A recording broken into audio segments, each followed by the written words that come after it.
ओम नमः पार्वती पते हर हर महादेव। प्रिय श्रोताओं, आज सोमवार के दिन सुनिए सोमवार व्रत और 16 सोमवार व्रत की संपूर्ण कथा। प्राचीन कथा के अनुसार एक बार एक नगर में बहुत धनवान साहूकार रहता था। उसके घर में धन की कोई कमी नहीं थी, किंतु वह बहुत दुखी रहता था क्योंकि उसके कोई पुत्र नहीं था। वह इसी चिंता में दिन रात दुखी रहता था। पुत्र प्राप्ति की कामना से वह प्रत्येक सोमवार शिव जी का व्रत, पूजन और कीर्तन किया करता था तथा सायंकाल मंदिर जाकर भगवान शिव के सम्मुख दीपक भी जलाता था। उसके इसी भक्ति भाव को देखकर एक दिन माता पार्वती ने भगवान शिव से कहा, प्रभु, ये साहूकार आपका अनन्य भक्त है, सदैव आपका पूजन और व्रत भी बड़ी श्रद्धा से करता है। आपको कृपा करके इसकी मनोकामना पूर्ण करनी चाहिए। तब शिवजी ने कहा, हे पार्वती, ये संसार कर्म क्षेत्र है। किसान खेत में जैसा बीज बोता है वैसी ही फसल काटता है। उसी तरह मनुष्य भी इस संसार में जैसे कर्म करते हैं उसी के अनुसार फल भोगते हैं। माता पार्वती ने अत्यंत आग्रह करते हुए कहा, प्रभु, जब ये आपका अनन्य भक्त है और उसको किसी प्रकार का कोई दुख है तो उसे तो आपको अवश्य ही दूर करना चाहिए। आप तो सदैव अपने भक्तों के प्रति दयालु हैं और उनके दुखों को दूर करते हैं, और यदि आप ही अपने भक्तों के दुख दूर नहीं करेंगे तो फिर मनुष्य भला आपका पूजन और व्रत क्यों करेंगे। माता पार्वती जी का ऐसा आग्रह देखकर शिवजी बोले, हे पार्वती, इसको कोई पुत्र नहीं है, इसी चिंता में ये अत्यंत दुखी रहता है और इसके भाग्य में पुत्र न होने पर भी मैं इसको तुम्हारे कहने पर पुत्र प्राप्ति का वर देता हूँ, परंतु वह पुत्र केवल 12 वर्ष तक ही जीवित रहेगा। इसके पश्चात वह मृत्यु को प्राप्त हो जाएगा। इससे अधिक मैं इसके लिए और कुछ नहीं कर सकता। तब माता पार्वती और भगवान शिव के इस वार्तालाप को साहूकार ने सुन लिया। इससे उसको न तो प्रसन्नता हुई और न ही दुख हुआ, बल्कि वह पहले की तरह शिव जी का व्रत और पूजन सच्ची श्रद्धा और निष्ठा के साथ करता रहा। कुछ समय के बाद साहूकार की पत्नी गर्भवती हुई और 10वें महीने उसने एक सुंदर पुत्र को जन्म दिया। साहूकार के घर में खूब खुशियां मनाई गईं, परंतु साहूकार तो ये जानता था कि उसके पुत्र की आयु केवल 12 वर्ष की है, इसलिए उसने न तो प्रसन्नता ही व्यक्त की और न ही किसी को ये भेद बताया। जब वह बालक 11 वर्ष का हो गया तो उसकी माता ने उसके पिता को विवाह करने के लिए कहा। तब साहूकार ने कहा कि मैं अभी इसका विवाह नहीं करूंगा, अभी मैं इसे शिक्षा प्राप्त करने के लिए काशी पढ़ने के लिए भेजूंगा। साहूकार ने बालक के मामा को बुलाकर बहुत सारा धन देकर कहा कि तुम इस बालक को काशी पढ़ने के लिए लेकर जाओ। रास्ते में जिस जिस भी स्थान पर रुको वहाँ पर हवन और ब्राह्मणों को भोजन कराते और दक्षिणा देते हुए जाना। दोनों मामा भांजे हवन भजन कीर्तन करते हुए ब्राह्मणों को भोजन कराते और दक्षिणा देते हुए काशी नगरी की ओर चल पड़े। रास्ते में उनको एक नगर पड़ा। उस नगर के राजा की कन्या का विवाह था, परंतु जो राजकुमार विवाह करने के लिए वहां आया था वह एक आंख से काना था। उसके पिता को इस बात की बहुत चिंता थी कि कहीं राजकुमारी मना न कर दे। जब उसने साहूकार के अति सुंदर लड़के को देखा तो मन में विचार किया कि क्यों न इस लड़के से ही वर का काम चलाया जाए। ऐसा मन में विचार कर राजकुमार के पिता ने लड़के के मामा से बात की और कहा कि इसके बदले में मैं आपको बहुत सारा धन दूंगा, और उसके मामा मान गए। अब विवाह कार्य अच्छे से संपन्न हो गया। उधर सेठ का पुत्र जिस समय जाने लगा तब उसने राजकुमार की चुनरी के पल्ले पर लिख दिया कि राजकुमारी, तुम्हारा विवाह तो मेरे साथ हुआ है, पर जिस राजकुमार के साथ तुम्हें भेजा जाएगा वह एक आंख से काना है। मैं काशी पढ़ने जा रहा हूँ।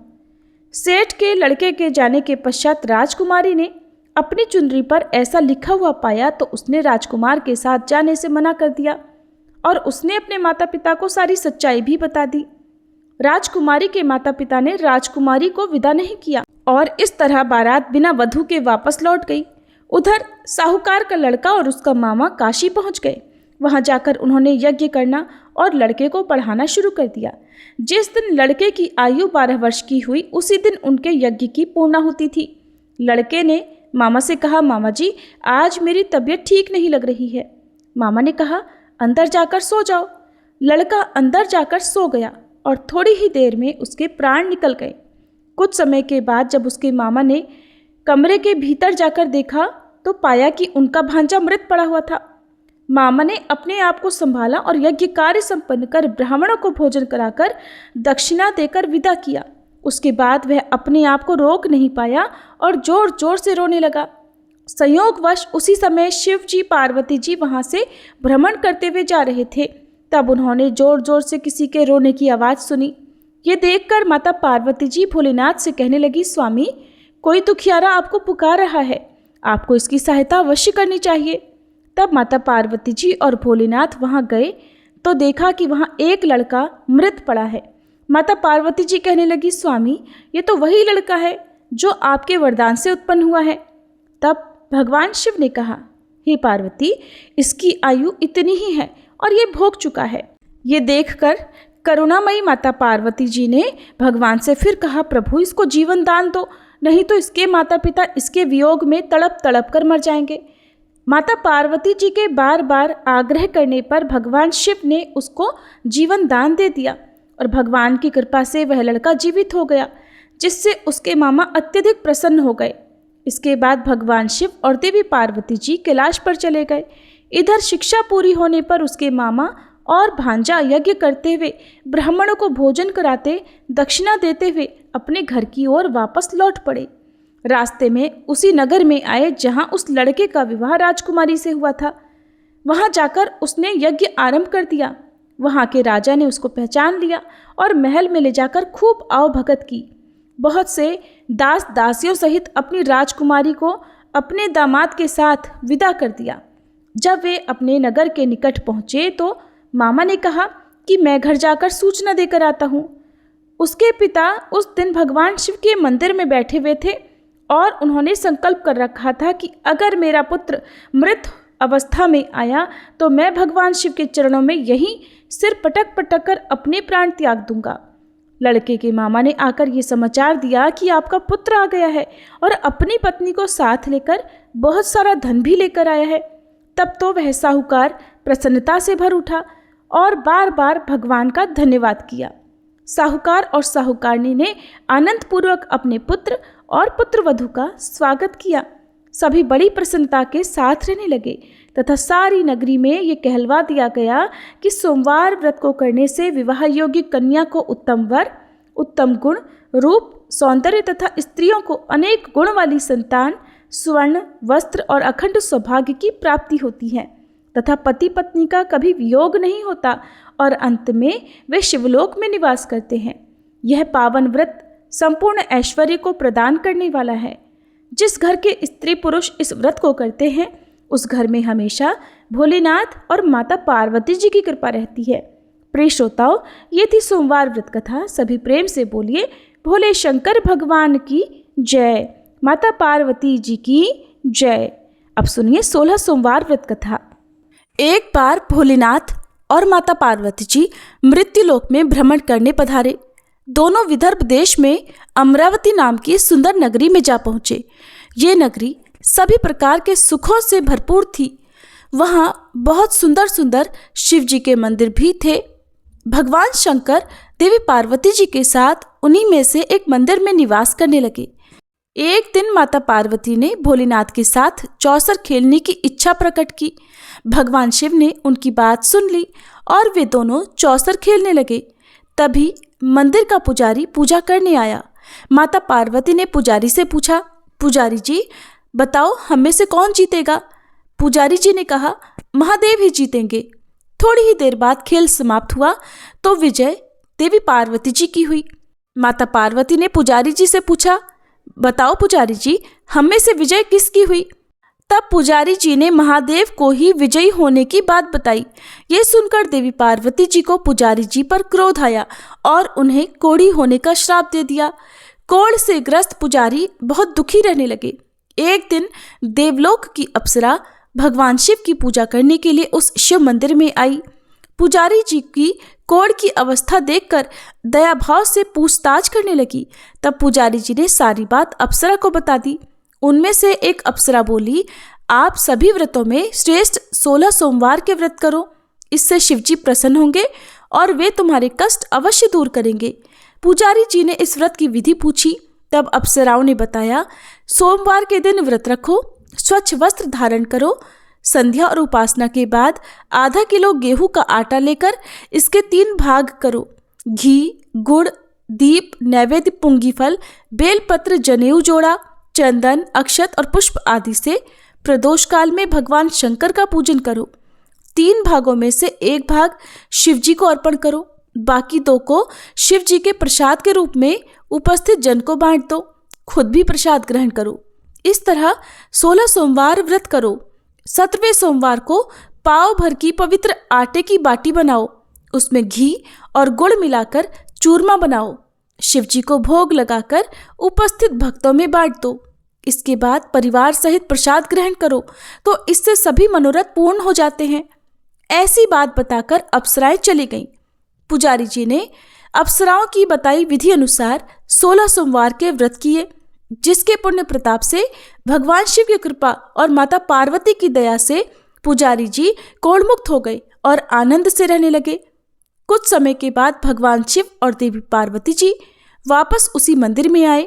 देवी पार्वती ने पुजारी जी को निरोगी देखकर कारण पूछा तो पुजारी जी ने 16 सोमवार व्रत की महिमा बताई। पार्वती जी खुद भी 16 सोमवार व्रत रखने के लिए तैयार हो गई और इस व्रत को करने से उनके रूठे हुए पुत्र कार्तिकेय जी देवी पार्वती जी के आज्ञाकारी हो गए। कार्तिकेय जी ने जब माता से पूछा कि माता आपने ऐसा क्या किया जिससे मेरा हृदय परिवर्तन हो गया, तब देवी पार्वती ने 16 सोमवार की कथा उन्हें सुना दी। कार्तिकेय जी ने अपने विशेष मित्र से जो कहीं खो गया था उससे मिलने की कामना में 16 सोमवार के व्रत किए तो उनका खोया हुआ मित्र उन्हें जल्दी मिल गया। मित्र ने इस आकस्मिक मिलन का कारण पूछा तो कार्तिकेय जी ने उसे 16 सोमवार का व्रत करना बताया। मित्र ने व्रत की विधि विधान पूछा और स्वयं के विवाह की मनोकामना से 16 सोमवार के व्रत धारण किए। इसके बाद कार्तिकेय जी का मित्र एक स्वयंवर सभा में गया तो वहां की राजकुमारी ने आकर्षित होकर उसके गले में वरमाला डाल दी और उसे अपना पति स्वीकार कर लिया। तब राजा ने बहुत सारा धन और सामान देकर उसको भेजा। अब वे दोनों सुख से रहने लगे। जब 16 सोमवार के व्रत का उसकी पत्नी को पता लगा तो उसने पुत्र प्राप्ति की कामना से 16 सोमवार के व्रत किए। उसके कुछ समय बाद एक अति सुंदर, सुशील और बुद्धिमान पुत्र प्राप्त हुआ। जब वह बड़ा हुआ तो उसने अपनी माँ से 16 सोमवार के व्रत की गाथा सुनी। तब उसने भी राज्याधिकार प्राप्त करने के लिए 16 सोमवार के व्रत शुरू कर दिए। एक राजा को अपनी कन्या के लिए योग्य पुरुष की खोज थी। राजा ने अपनी कन्या का विवाह उस सर्वगुण संपन्न पुरुष से कर दिया। राजा के कोई पुत्र नहीं था तो उसने अपने दामाद की योग्यता देखकर उसे राजा बना दिया। राजा बनने के बाद भी वह 16 सोमवार के व्रत करता। 17वां सोमवार आने पर उसने अपनी पत्नी से शिवजी की पूजा के लिए मंदिर चलने को कहा तो उसने दासियों से कहकर पूजा की सामग्री तो भिजवा दी लेकिन खुद नहीं गई। अब इधर राजा ने शिवजी की पूजा समाप्त की तो आकाशवाणी हुई, हे राजा, अपनी रानी को राजमहल से निकाल दे, नहीं तो सर्वनाश हो जाएगा। राज दरबार में आकर सभासदों से विचार विमर्श किया और सर्वनाश के भय से रानी को राजमहल से निकाल दिया गया। अपने दुर्भाग्य को कोसती हुई रानी नगर से बाहर चली गई।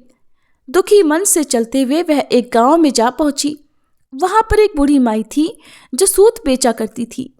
बूढ़ी माई ने दया करके रानी को अपने साथ सूत बेचने के लिए रख दिया। जब से रानी को साथ रखा बूढ़ी माई का तो सूत बिकना ही बंद हो गया। बूढ़ी माई ने रानी से वहां से जाने को कह दिया। अब रानी एक तेली के यहाँ काम मांगने गई। उसी समय तेली के मटके चटक गए, सारा तेल बह गया। तेली ने भी उसे वहां से भगा दिया। दुखी होकर रानी एक नदी के पास गई तो नदी का सारा पानी सूख गया।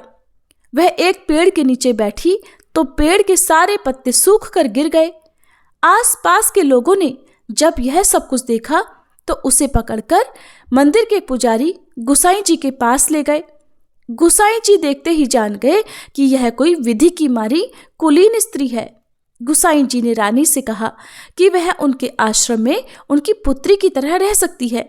अब रानी आश्रम में रहने लगी। रानी भोजन बनाती थी तो उसमें कीड़े पड़ जाते थे। पानी भरकर लाती तो वह गंदा हो जाता था।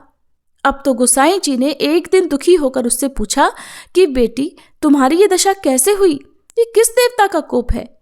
तब रानी ने शिव जी की पूजा में ना जाने वाली बात गोसाई जी को बताई तो गोसाई जी बोले, पुत्री, तुम 16 सोमवार के व्रत करो, इससे तुम अपने सभी कष्टों से मुक्ति पा सकती हो। गोसाई जी की बात मानकर रानी ने 16 सोमवार के व्रत किए। 17वें सोमवार के दिन विधि विधान से शिव जी की पूजा भी की। पूजन के प्रभाव से राजा को इधर महल में रानी की याद सताने लगी और रानी को ढूंढने के लिए उसने चारों दिशाओं में अपने दूत भेज दिए। रानी की खोज में घूमते घूमते दूत गोसाई जी के आश्रम में भी पहुंच गए। राजा को खबर लगी तो राजा रानी को ले जाने आश्रम पहुंच गया। गोसाई जी से बोला, ये मेरी पत्नी है। शिव जी के क्रोध के कारण मैंने इसे महल से निकाल दिया था। अब जब शिव जी का प्रकोप शांत हो चुका है तो इसे मेरे साथ जाने की आज्ञा दीजिए। गोसाई जी ने रानी को राजा के साथ जाने की आज्ञा दे दी। रानी बहुत प्रसन्न हुई। राजा और रानी के आने की खुशी में नगरवासियों ने खूब सजावट की, मंगल गीत गाए, पंडितों ने मंत्र आदि गाकर स्वागत किया। इस तरह धूमधाम से रानी का महल में प्रवेश हुआ। राजा ने ब्राह्मणों को दान आदि दिए, याचकों को धन धान्य दिया। जगह जगह भूखे लोगों को भोजन खिलाने के लिए भंडारे खुलवाए। राजा रानी 16 सोमवार के व्रत करते हुए शिव जी का विधि विधान से पूजन करते हुए सुखपूर्वक लंबे समय तक जीवन बिताने के बाद शिवलोक को पधार गए। इस प्रकार जो भी मनुष्य मन, वचन और कर्म से भक्ति भाव से 16 सोमवार के व्रत और पूजन विधि विधान से करता है, कथा का श्रवण करता है, वह सभी सुखों को प्राप्त करके अंत में शिवलोक को गमन करता है और यह व्रत सभी मनोरथ पूर्ण करने वाला है। ऋषि उपमन्यु बड़े प्रेम व्रती थे। दिन रात भगवान की भक्ति किया करते और अपने प्रेम के प्रसून यानी पुष्प भगवान शिव के चरणों में अर्पित किया करते थे। न उन्हें खाने की सुध थी, न विश्राम की चिंता। वृक्षों से गिरे हुए फल ही उनका एकमात्र भोजन था। धरती ही उनकी शैया थी और अंबर यानी आसमान ही उनके लिए छाया के समान था। एक बार ऋषि उपमन्यु परिभ्रमण के लिए निकले। वे घूमते घूमते समुद्र के तट पर चले गए। समुद्र में ऊंची ऊंची लहरें उठ रही थी। भैरव गर्जन हो रहा था। उपमन्यु को वे लहरें प्रकृति के कोमल हाथों के समान लगी और वो भैरव गर्जन मधुर संगीत के समान उन्हें लगने लगा। उन्होंने सोचा, ये जगह तो बड़ी मनोरम है, बस यहीं तप करना चाहिए। ये सोचकर ऋषि उपमन्यु समुद्र के तट पर बालू के कणों के ऊपर आसन बिछाकर बैठ गए और भगवान शिव के ध्यान में मग्न हो गए। कई वर्षों तक ऋषि उपमन्यु इसी तरह से तपस्या करते रहे। उनके इस अखंड तप को देखकर देवराज इंद्र आकुल हो उठे। उन्होंने सोचा, कहीं ऐसा न हो कि उपमन्यु अपनी तप की शक्ति से स्वर्ग पर अपना अधिकार जमा ले। अब देवराज इंद्र के मन में ईर्ष्या जाग उठी। वे ऋषि उपमन्यु के तप को डिगाने के लिए कुबेर देवता को साथ लेकर चल पड़े। अब दोनों विचित्र वेश धारण करके समुद्र तट से कुछ दूरी पर ही थे कि उन्हें दो और मनुष्य दिखाई पड़े जो एकदम उन्हीं के समान वेशधारी थे। वे मन ही मन सोचने लगे कि ये दोनों कौन हैं और कहाँ जा रहे हैं। तभी देवराज इंद्र के कानों में डमरू की ध्वनि सुनाई पड़ी। उन्होंने डमरू की ध्वनि को सुनकर सोचा, अवश्य ये शिव जी की ही माया है। स्वयं भगवान शिव ही इन दोनों मनुष्यों के रूप में यहाँ प्रकट हुए हैं और ये ऋषि उपमन्यु की दृढ़ता की परीक्षा लेना चाहते हैं। छिपकर देखना चाहिए कि ये क्या करते हैं। वे दोनों मनुष्य समुद्र तट पर ऋषि उपमन्यु के निकट उपस्थित हो गए और उन्होंने अपना विचित्र वेश बना लिया। एक के मस्तक पर तो मोर पंख का मुकुट था और दूसरे का मुख आधा मनुष्य और आधा सिंह के समान था। मोर पंखों के मुकुटधारी मनुष्य ने ऋषि उपमन्यु को अपना परिचय देते हुए कहा कि मैं देवराज इंद्र हूं और मेरे साथ जो ये हैं ये कुबेर हैं। मैं आपकी तपस्या से प्रसन्न होकर आपको स्वर्ग का वैभव देने के लिए आया हूं।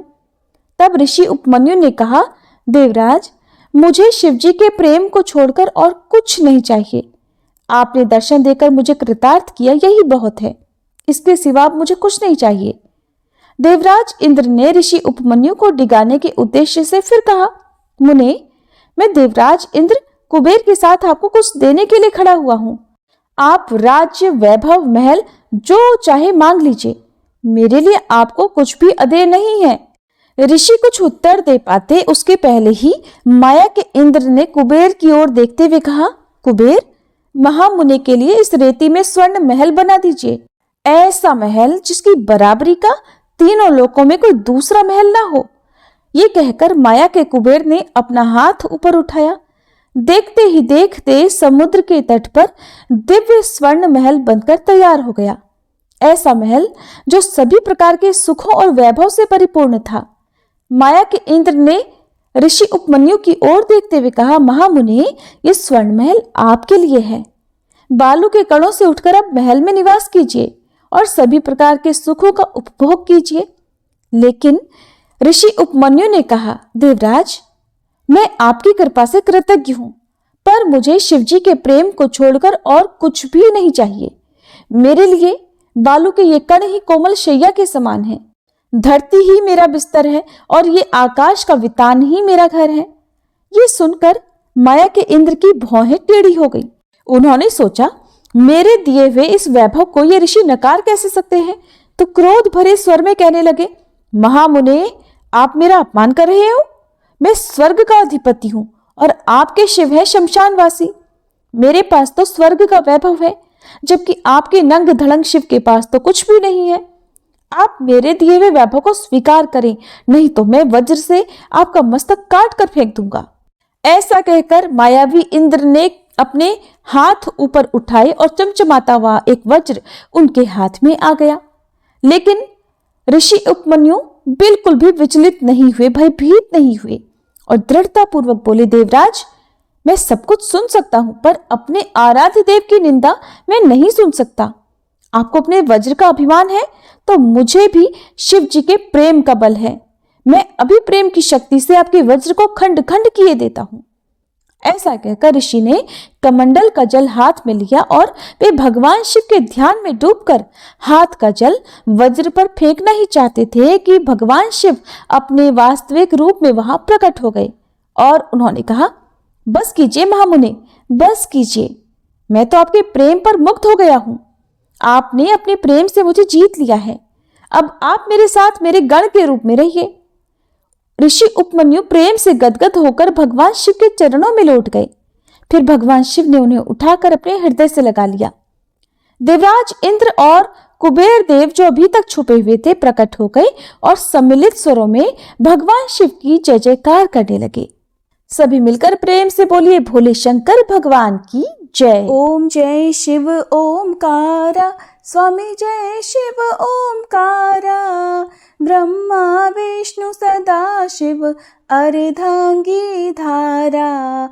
ओम जय शिव ओमकारा, एकानन चतुरानन पंचानन राजे, स्वामी पंचानन राजे। हंसासन गरुड़ासन वृषवाहन साजे। ओम जय रूप निरखता, त्रिभुवन जन भुज चार चतुर्भुज, जय शिव 10 भुज अति सोहे, अक्षमाला वनमाला, मुंडमाला धारी, स्वामी मुंडमाला धारी। चंदन मृग मद सोहे, भाले शशिधारी। ओम जय शिव ओमकारा, श्वेतांबर पीतांबर बाघांबर अंगे, स्वामी बाघांबर अंगे। सनकादिक गरुड़ादिक भूतादिक संगे। ओम जय शिव ओमकारा, कर के मध्य कमंडल चक्र त्रिशूलधारी, स्वामी चक्र त्रिशूलधारी।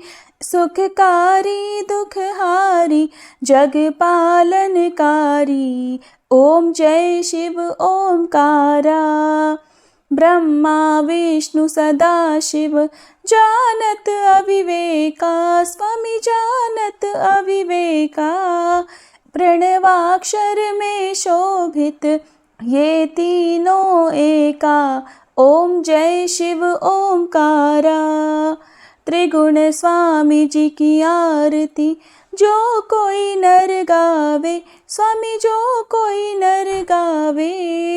कहत शिवानंद स्वामी सुख संपत्ति पावे। ओम जय शिव ओमकारा। ओम जय शिव ओमकारा। स्वामी जय शिव ओमकारा। ब्रह्मा विष्णु सदा शिव अर्धांगी धारा। ओम जय शिव ओमकारा।